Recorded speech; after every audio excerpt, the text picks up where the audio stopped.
The Lakers are suffering from LeBron derangement syndrome. It's February 28th. This is your daily dose of sports and snark for Southern California. This is Faithful Angelino Sports. Now, if you like the videos that we put out, or I put out, I should say, feel free to clickety-clack the like button, clickety-clack the subscribe button, notifications bell. They have one of those. You'll notice when I come out. By the way, the videos come out between usually 9 and 10 a.m. on West Coast time every day. One video.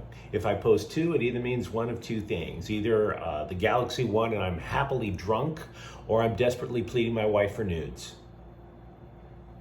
In addition to that, sharing is caring. Feel free to let people know, share it on your timeline, stuff like that, and comment. I admit it. I don't know everything. I like conversing with most sports fans. So before we go into the main topic, the Lakers, who got a nice bikini wax from the New Orleans Pelicans last night, 123-95. Let's go through what happened yesterday and maybe a little bit of today. Chicharito scored in the 90th minute to lift the LA Galaxy to a 1-0 victory over defending MLS champion NYCFC. Now, I am a Galaxy supporter, as most of you guys know, and there was a little bit of trading back and forth. They only scored one goal. I don't know how good that defense was. And to which I would say, a clean sheet is a clean sheet. Which would you rather have? When the season last year started, they beat Inter Miami 4-3, a very poor team. Would you rather have that or a clean sheet against the defending champs? Just asking.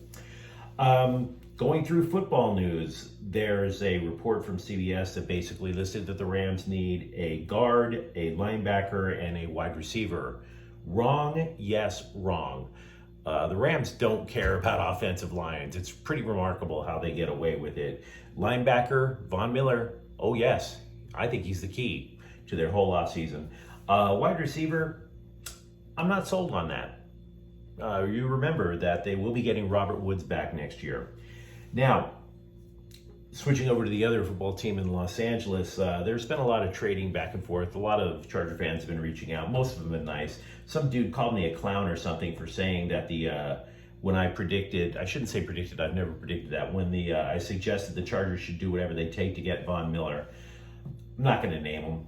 I don't care. Oh, I used to be a Chargers fan, and you're an idiot for saying they're going to do this, they're never going to do this. First of all, I never said I was a Chargers fan. I don't hate you if you're a Chargers fan. I never said I was a Chargers fan. But in addition to that, some dude who writes for these Rams blogs, he created a list of teams that should go after Von Miller. And he was like, the Rams 1, Denver 2. Hey, guess who we put at number 3? I was 4 days ahead of all these other people who cover the Rams, suggesting the Chargers should make a play for Von Miller. So look, here's what you should do, pal. Go to Target, buy some Q-tips, and clean out your nasty ears, because you had no idea what I was talking about in the first place. If you want to come at me, at least know what I said. The LA Kings will host Boston tonight. This is the third game without Coach Todd McClellan. He has been out for 5 days due to the COVID protocols. It's a minimum of 5 days. Today is day 4. After tonight's game against Boston, the Kings go on the road. Lastly, did you know spring training games were supposed to start in Major League Baseball? Did you notice? Just wondering. So let's move on to the nastiness that is over at crypto.com arena. You remember back when, it was a year or so ago, when LeBron James got political, and then there were some people who were like, oh, shut up and dribble, and then everybody got all mad. Hey, LeBron, this ain't politics. It's a pretty good time for you to shut up and dribble. Before the social justice crew gets mad, I'm going to state my case.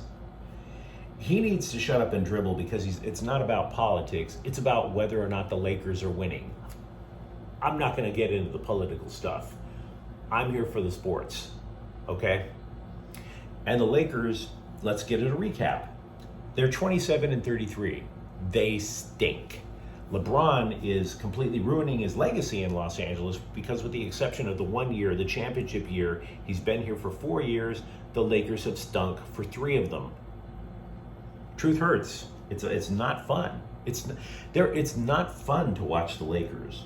So he decided to do what he did in Cleveland. He decided to do what he did in Miami, act like a de facto general manager, because he's LeBron James and he has all this clout and he wants his team built this way. So he's getting mad because now at 37, people are like, maybe we can't build the team the way you want every single year. Maybe not. He pushed so many buttons to try to get Russell Westbrook out to Los Angeles. And now he's pissed because the Lakers can't trade him. Whose fault is that? Whose fault? I mean, the Lakers wouldn't rubber stamp a Westbrook for John Wall trade, apparently, because the Rockets also wanted a first-round pick or two. I mean, here the problem with LeBron, among a few others, is that there's a common cliche in sports writers. Oh, the Lakers are mortgaging the future. They're not mortgaging the future. LeBron is having them max out every credit card they can have. There's a big difference between that. And now he was like sitting there going, oh yeah, I want to play along my kid. Didn't you already do that in Space Jam 2? Huh? I mean, really? And I saw that dumpster fire of a movie. I'm here to tell you, Bugs Bunny wasn't the only one who wanted to die before the end of that movie. The hottest garbage. You are so lucky that went straight to video because of the pandemic. What is LeBron derangement syndrome? Glad you asked. LeBron derangement syndrome is this. Let me ask you guys something. When you're in a relationship, what is the one thing that is most likely to turn any mild-mannered man into Aaron Hernandez or Ray Caruth? Passive-aggressive behavior. Every single time somebody gets passive-aggressive, I don't want to confess to felonies I didn't commit, but the passive-aggressive behavior will make you go there. And that is what LeBron has been doing his entire career. And he's doing it again. Oklahoma City's GM, he's an MVP. Oh, Cleveland, their GM is doing such great things. Note, he's not saying Rob Pelinka got him a championship ring. We know what you're doing. And then he's wearing t-shirts saying, screw them picks. A thinly veiled shot over the bow regarding not trading draft picks away along with Westbrook for John Wall. We know what you're doing. It's passive aggressive. And I'm saying this not as blogger to athlete. I'm saying this guy to guy. Passive aggressive behavior is bonk. It is a bonk play. It makes you look less of a man. Let me repeat that for everybody. Passive aggressive behavior makes you look like less of a man. And that is why the Lakers are so unwatchable now, because you're not going out there like a man. I realize you lift more than I do. I realize you're better shape than I am. You're acting like less of a man. And the other Lakers, I can't blame them. They're sitting there knowing that LeBron is throwing them under the bus with all this little stupid talk because they all came because they wanted to play with LeBron. These aren't rookies who are scared of everything LeBron says. These are grown-ass men who have had lengthy careers in the NBA. You really think Carmelo Anthony is going to play this shit? Do you think he's scared? No. Dwight Howard's been through worse. He don't care. All these other Lakers, they don't care what LeBron says. And you can see it on the court now. They've tuned out. They've tuned out. And that's why the Lakers stink. It wouldn't surprise me if by the time that I posted this video that Frank Vogel gets fired. they looked that bad. They had 16 turnovers in the first half, and I'm like, man, I ain't watching this mess. I'm going straight to bed. I was already happily drunk from the Galaxy game.